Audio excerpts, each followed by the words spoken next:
Dark fantasy is a lot more than graping and false allegations. And some of you from the last video had questions about what do I think about Griffith and how do you actually make a villain, unlikable? In the sense of them not just being a bad character, but them actually getting that primordial rage in you as a well-written character. My qualifications is I write manga and graphic novels based on my D&D games, and they share the exact same world, so let's dive into an example. And so last time we talked about Sentry from the Night of Slaughter series in regards to his absolute brutal training and his abuse of this 8-year-old girl during her training. But with the release of the newest chapter of The Devil's Deal that just came out, I have the perfect character to talk about. Polly Langdon, the adventuring group's leader that Selma gets on. He's prideful, naming his team GOAT, the greatest of all time. And while he is very comedic at the start, we get glimpses into his true character, especially when he's like, I have simple rules. The most important is you don't fuck each other. Then looking at the female Brimborn, where he clearly identifies Brimborns have a stereotype, and then when she gets depressed and calls it out, he recovers, showing that he can be charming and kinda witty. But then looking at the rogue orc, he makes another assumption, showing that, he might have some universal prejudices. But nothing super big is going on, and he even goes as far as to help the main character, showing her that we're gonna basically get you fit for this quest, sending her on exercises. And then when the elf starts talking about city workers and how they apparently are lazy, he defends the little guy, talking about how no one would like doing this job, it's not very rewarding, showcasing that he actually cares about the working man. Then when screams come off in the distance, Pan immediately jumps into action, and Polly does not hesitate to send the group into action to go get her. And the thing is, we already know by the setting of the first chapter that it's a dark fantasy world. It is grim.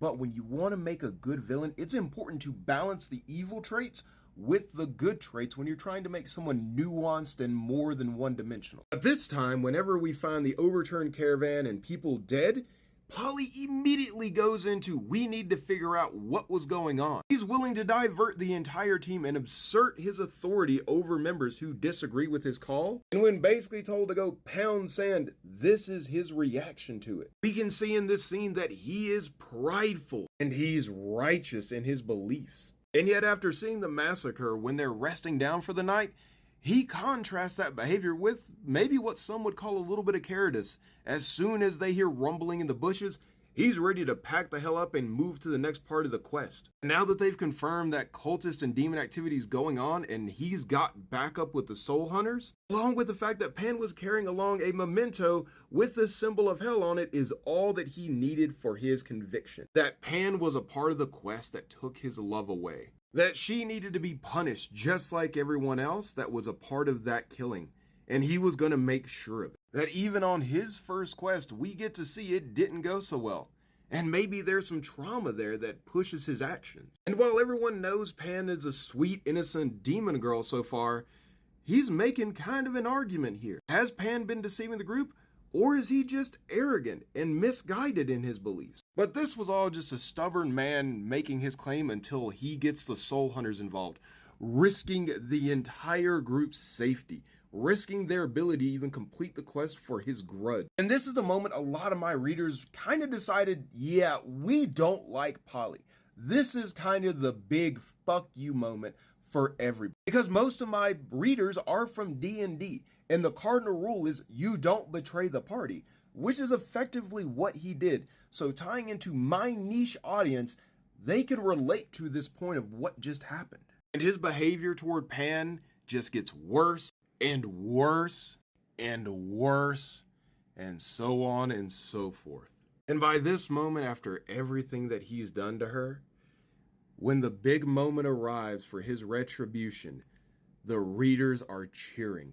Even though this is the bad guy, they want to see him punished. And even after he's punished, his behavior and the reader's hatred is always amplified by the contrast of Pan's unrelenting forgiveness and kindness toward this man. The absolute desire to want to prove that she is not a part of what caused him so much pain. But if I kept on pushing at this point that he's just hateful toward her, then it would get old.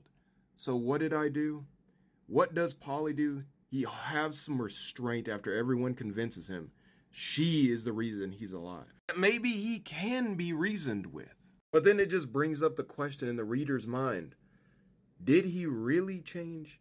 Or is he just biding his time? And so while we go on this maybe redemption arc for him, we see more good traits, that he's willing to train Selma even after she's taken his position as leader, even after she continuously defends Pan. He wants to complete this quest, so begrudgingly, he needs to make sure his team survives. And so he's training Selma on his exact same skill set. But while he may not be attacking Pan anymore, there's definitely some passive-aggressive nature there, some unresolved anger. And if you've been paying attention to this breakdown, you'll notice that the way that I built Polly is he has ups and downs, he ebbs and flows. You build the reader's hatred, but then you give him some redeeming qualities, especially if he's going to be the villain that's going to be continuously around. The reader stayed unsure, a begrudging acceptance of him, all until this moment right here, when the cult master himself makes his appearance. And then Polly makes his final cardinal sin, charging out, alerting the cult that the party is there before they're ready. And that's how you make a three-dimensional, hateable character without ever making him a grapist, a P3DO, a dog kicker. And sure, while, yeah, he's kind of a racist at this point, but the big thing is that's not his major fueling motivation. And that's not a one-size-fits-all for all good villains, but this is a prime example of how you can do one that's going to be around and very visible well.